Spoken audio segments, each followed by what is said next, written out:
হালকা করে ইলিশ মাছের ঝোল। কালকে আমাদের বাড়িতে গেস্ট আসায় কালকে অনেক রিচ খাওয়া হয়ে গেছে, তাই জন্য আজকে বাড়ির আর কারোরই তেমন কিছু খেতে ইচ্ছা করছে না। তাই আজকে আমাদের তেমন কিছু রান্না হবে না। লাল শাক রান্না করা হয়ে গেছে। আর এখন আমি ঘরে কয়েক পিস ইলিশ মাছ রয়েছে, এই ইলিশ মাছটা দিয়েই একটু পাতলা ঝোল রান্না করে নেবো। তো চলো দেখে নেওয়া যাক যে আমি কিভাবে ইলিশ মাছের পাতলা ঝোল রান্না করি। প্রথমেই আমি মাছের ভিতরে পরিমাণ মতো নুন আর হলুদ মাখিয়ে নেব।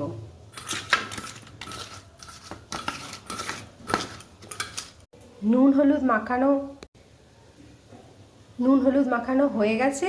তো চলো এবার রান্নাটা করে ফেলা যাক।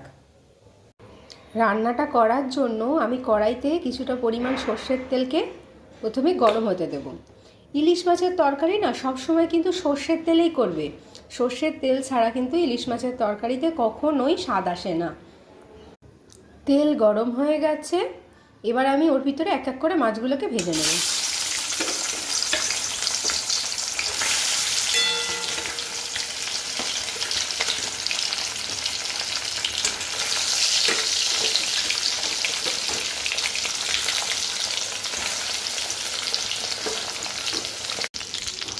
এক পিঠ ভাজা হয়ে গেছে, এবার আমি মাছগুলোকে আস্তে আস্তে উল্টে দেবো।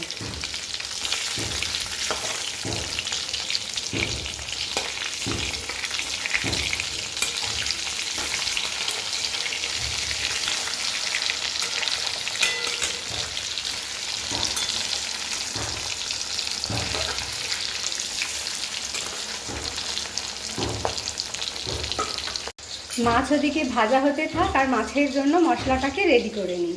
মাছের তরকারির জন্য এখানে আমি নিয়েছি অল্প একটুখানি সর্ষে আর কাঁচা লঙ্কা বাটা। তার ভিতরে আমি দেব নুন, হলুদ আর একটু জল দিয়ে একটা স্মুথ পেস্ট বানিয়ে নেব।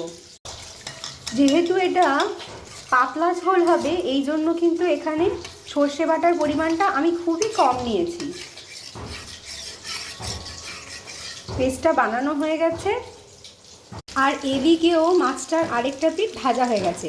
এবার আমি মাছগুলোকে আর কড়াই থেকে তুলবো না তুলে জাস্ট একটুখানি সাইড করে ওই তেলের ভিতরেই একটু কালো জিরে ফোড়ন দিয়ে দেবো।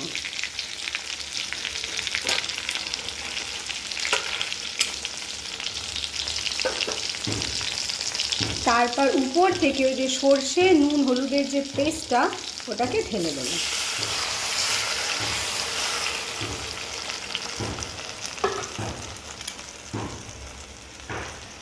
আর একটু জল লাগবে, তাই আমি আর একটুখানি জল মিশিয়ে দিলাম।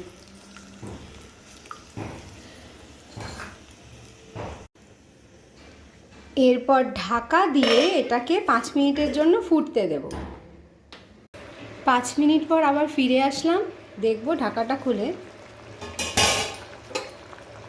দিয়ে মাছগুলোকে আবার একটু উল্টে দেব।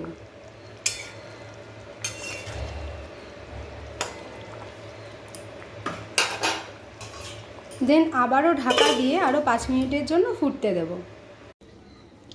আবারও 5 মিনিট পর চলে আসলাম, ঢাকাটা খুলে দেখব মাছের ঝোল কিন্তু একদম রান্না হয়ে গেছে।